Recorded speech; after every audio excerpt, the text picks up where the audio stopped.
Hello everyone. अध्याय 2 आंकड़ों का संग्रह का नेक्स्ट टॉपिक प्रायोगिक सर्वेक्षण। इससे पहले के वीडियो में मैंने आपको बताया था कि सर्वेक्षण के क्या उद्देश्य होते हैं और सर्वेक्षण हेतु जब प्रश्नावली तैयार की जाती है तो प्रश्नावली को तैयार करते समय किन किन बातों का हमें ध्यान रखना चाहिए। अब प्रायोगिक सर्वेक्षण सर्वेक्षण हेतु प्रश्नावली तैयार होने के बाद उसका छोटे समूह पर सर्वेक्षण करना प्रायोगिक सर्वेक्षण कहलाता है।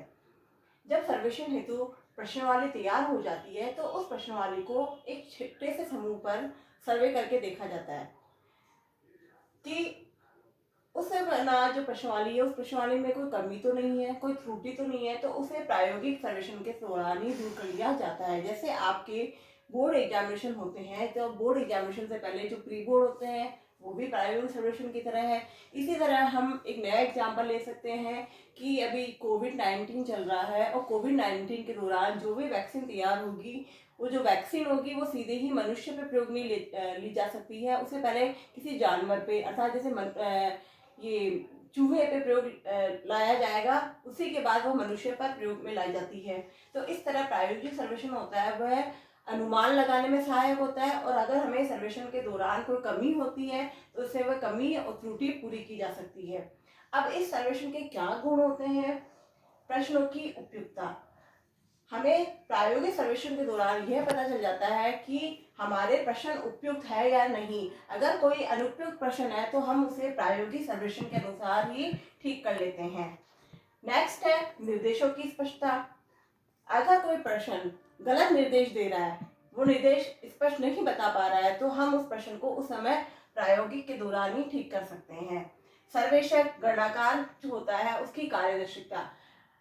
प्रायोगिक सर्वेक्षण के दौरान सर्वेक्षक सामने वालों को कितना प्रभावित कर रहा है या नहीं कर पा रहा है, वह कार्यदक्ष है या नहीं है, ये भी हमें प्रायोगिक सर्वेक्षण के दौरान पता चल सकता है।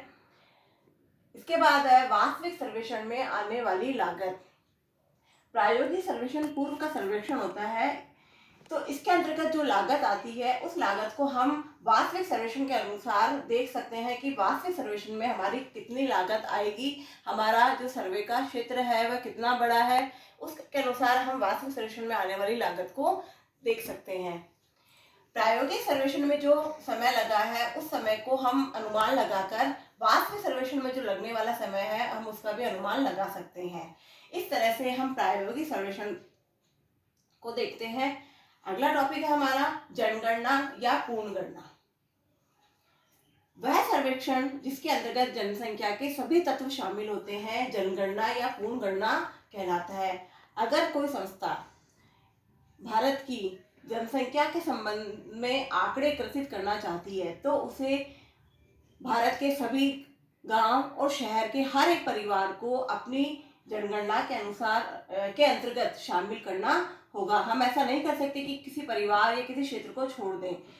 इसके अंतर्गत संपूर्ण जनसंख्या अर्थात व्यक्तिगत इकाई मतलब व्यक्तिगत इकाई को सम्मिलित किया जाता है। भारत में जनगणना होती है, ये 10 साल में एक बार होती है। इस गणना के अंतर्गत हर एक परिवार हर एक क्षेत्र में घर घर जाकर जानकारी ली जाती है और उसके बाद उस भारत के जो महानिदेशक होते हैं उनके द्वारा इसे संग्रहित एवं प्रकाशित किया जाता है।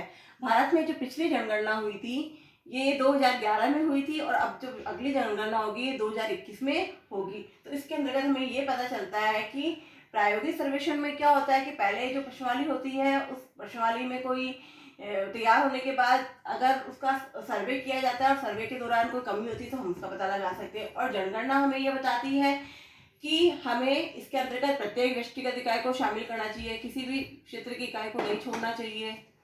ओके।